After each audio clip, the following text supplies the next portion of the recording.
کہ جب اولیاء اللہ زمین پر ہوتے ہیں تو کسی حد تک ان کا فیض ہوتا ہے وہ محدود ہوتا ہے، جب وہ تہ مزار چلے جاتے ہیں تو ان کا فیض جو ہے وہ اور بھی عام ہو جاتا ہے اور وہ اور بھی لامحدود ہو جاتا ہے۔ وہ منبر رسول صلی اللہ تعالیٰ علیہ وآلہ وسلم جس پہ اللہ کے پیارے پیغمبر صلی اللہ علیہ وآلہ وسلم جلوہ افروز ہوتے، تشریف فرما ہوتے، آپ کے قدمین شریفین جس مقام پر لگا کرتے یا جس مقام پہ آپ تشریف فرمایا کرتے تھے، حضرت عبداللہ بن عمر رضی اللہ تعالیٰ عنہما اس مقام پر آتے اور اس مقام پر ہاتھ پھیرتے اور اس ہاتھ کو اپنے جسم کے اوپر، اپنے چہرے کے اوپر، اپنے سر پر، اپنی آنکھوں پہ رکھتے اور پھیرتے، بوسہ دیتے، یعنی اس سے برکت حاصل کرنے کے لیے۔ وہ جو تابوت سکینہ ہے اس کے اندر چیزیں کیا کیا تھیں جو وہ بنی اسرائیل کے لوگ جب کھول کے ان کو دیکھتے، ان کی زیارت کرتے، اور جب بھی ان کی جنگیں ہوتی وہ لے جا کے سامنے رکھتے تو، اور پھر اس کے ذریعے سے بارگاہ خدا میں، بارگاہ الہی میں، بارگاہ مصطفیٰ میں دعا کرتے تو اس کے ذریعے سے وہ فتوحات حاصل کرتے۔ آخر اس کے اندر کیا ایسی چیزیں تھیں، کیا اس کے اندر ایسی تبرکات، ایسی فیض والی چیزیں تھیں کہ جن کے ذریعے سے وہ دعا کرتے تو ان کی دعا قبول کی جاتی۔ بزرگوں کا فیض ان کی موت کے بعد، ان کی وفات کے بعد کم نہیں ہوتا، بڑھ جاتا ہے۔ اب کوئی کہے بھئی یہ موحد نہیں ہے جو اس قسم کی بات کر رہا ہے، شرک کی بات کر رہا ہے، لیکن حقیقت یہ ہے کہ ارے بھائی دنیا میں دینے والی تو ایک ہی ذات ہے، کوئی اور ہے؟ اگر کوئی استاد، اگر کوئی شیخ، اگر کوئی والد، اگر کوئی پیر کسی کو کچھ علم دیتا ہے یا اس کی رہنمائی کرتا ہے تو وہ اللہ کی عطا کی وجہ سے کرتا ہے۔ اللہ جس کو چاہے واسطہ بنا دے،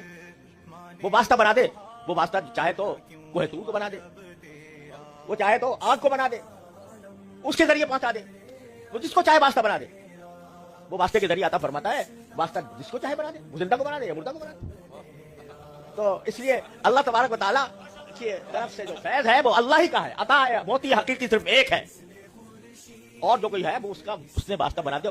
اس کو احسان ماننا چاہیے کہ اللہ نے مجھے واسطہ بنا دیا۔ بسم اللہ الرحمن الرحیم، الحمدللہ رب العالمین، الصلاۃ والسلام علی سید الانبیاء والمرسلین، اما بعد فاعوذ باللہ من الشیطان الرجیم، بسم اللہ الرحمن الرحیم۔ فیہ سکینۃ من ربکم وبقیۃ مما ترک آل موسیٰ وآل ہارون تحملہ الملائکہ، آمنا باللہ وصدقنا باللہ، صدق اللہ العظیم۔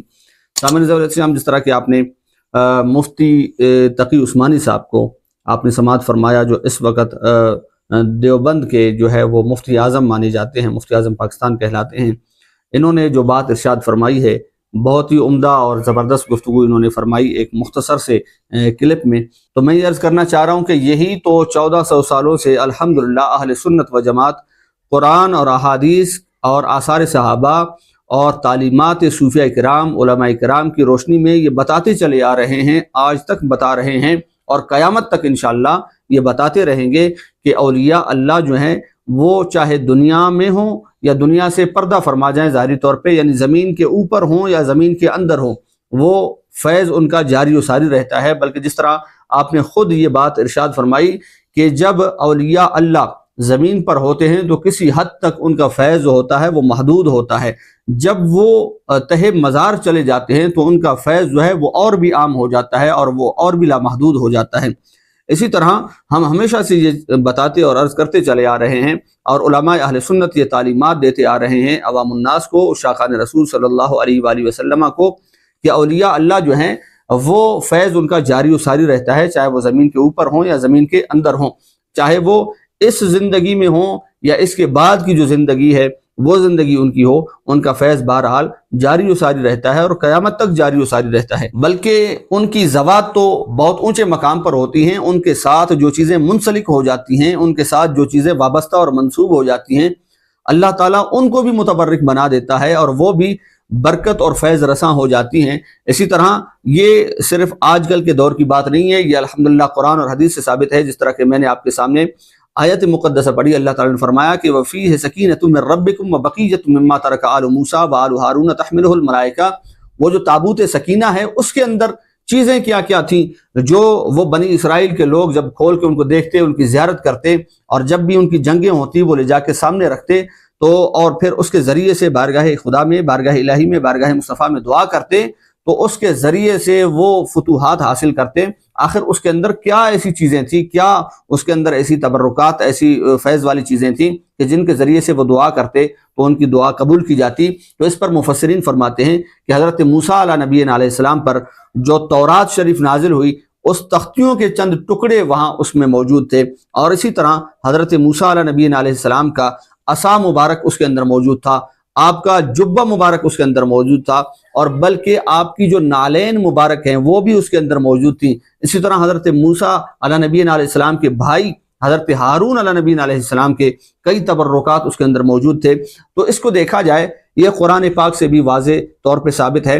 کہ جو چیزیں صرف اولیاء اللہ ہی کیا، مقربین بارگاہ خدا ہی کیا، جو چیزیں ان کے ساتھ منسوب ہو گئیں، جو چیز ان کے ساتھ وابستہ ہو گئی، ان کو بھی اللہ تعالیٰ متبرک بنا دیتا ہے۔ اسی طرح دیکھا جائے صحابہ کرام رضوان اللہ تعالیٰ علیہم اجمعین، اہل بیت کرام سلام اللہ تعالیٰ علیہم اجمعین و رضوان اللہ تعالیٰ علیہم اجمعین کی جو ہستیاں ہیں، جو ذوات ہیں، ان کے عمل سے ہمیں بے شمار دلائل ملتے ہیں، بیسیوں سینکڑوں دلائل ملتے ہیں۔ جب ہم حضرت عبداللہ ابن عمر رضی اللہ تعالیٰ عنہ کی سیرت مبارکہ کو پڑھتے ہیں تو ہمیں نظر آتا ہے کہ حضرت عبداللہ ابن عمر رضی اللہ تعالیٰ عنہ حضور علیہ الصلوۃ والسلام کے وصال فرما جانے کے بعد وہ منبر رسول صلی اللہ تعالیٰ علیہ وآلہ وسلم، جس پہ اللہ کے پیارے پیغمبر صلی اللہ علیہ وآلہ وسلم جلوہ افروز ہوتے، تشریف فرما ہوتے، آپ کے قدمین شریفین جس مقام پر لگا کرتے یا جس مقام پر آپ تشریف فرمایا کرتے تھے، حضرت عبداللہ ابن عمر رضی اللہ تعالیٰ عنہما اس مقام پر آتے اور اس مقام پر ہاتھ پھیرتے اور اس ہاتھ کو اپنے جسم کے اوپر، اپنے چہرے کے اوپر، اپنے سر پر، اپنی آنکھوں پہ رکھتے اور پھیرتے، بوسہ دیتے،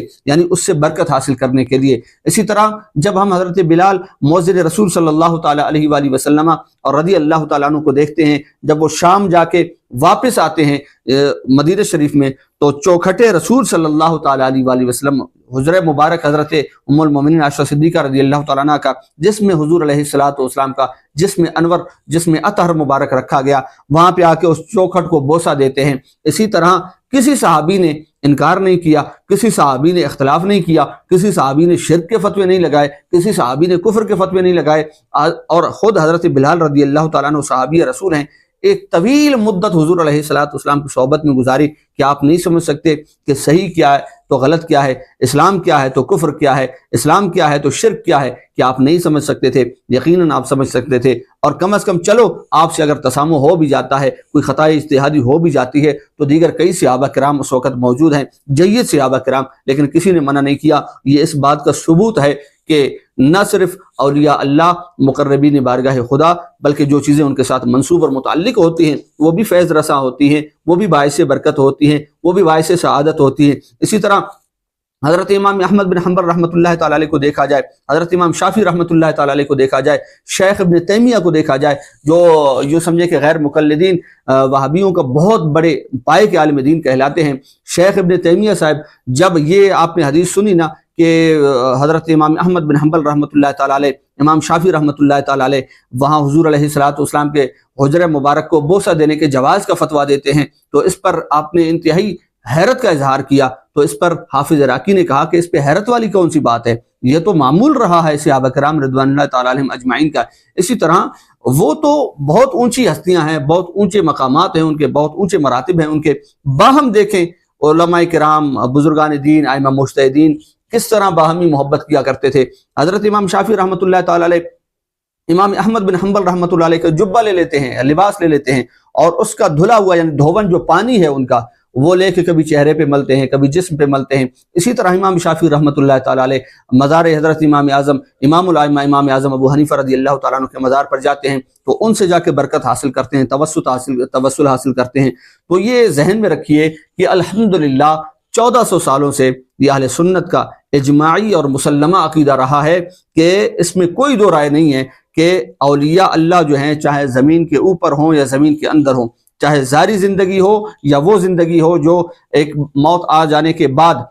جب انسان چلا جاتا ہے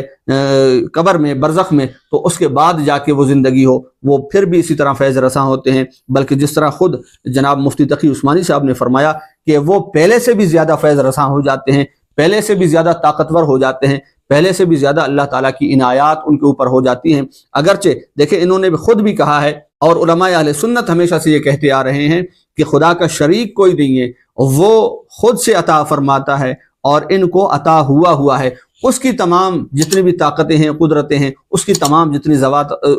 جتنی صفات ہیں، وہ ازلی اور ابدی ہیں، اور بندوں کی ازلی اور ابدی نہیں ہے، یہ فنا ہونے والی ہیں، یہ اس کی عطا سے ہیں، یہ اس کی عنایت سے ہیں، یہ اسی کی قدرت سے ہیں، اور بلکہ یہ اسی کی قدرت کا کرشمہ ہے، اور یہ نبی کا معجزہ ہے جو وہ ولی عطا کر رہا ہوتا ہے، اور ولی سے جو کچھ صادر ہو رہا ہوتا ہے۔ لہٰذا اللہ تعالیٰ ولیوں کا فیضان، اولیاء اللہ کا فیضان ہم پر جاری و ساری ہو، تا قیامت ہم پر جاری و ساری فرمائے اللہ تعالیٰ، آمین بجاہ سید المرسلین۔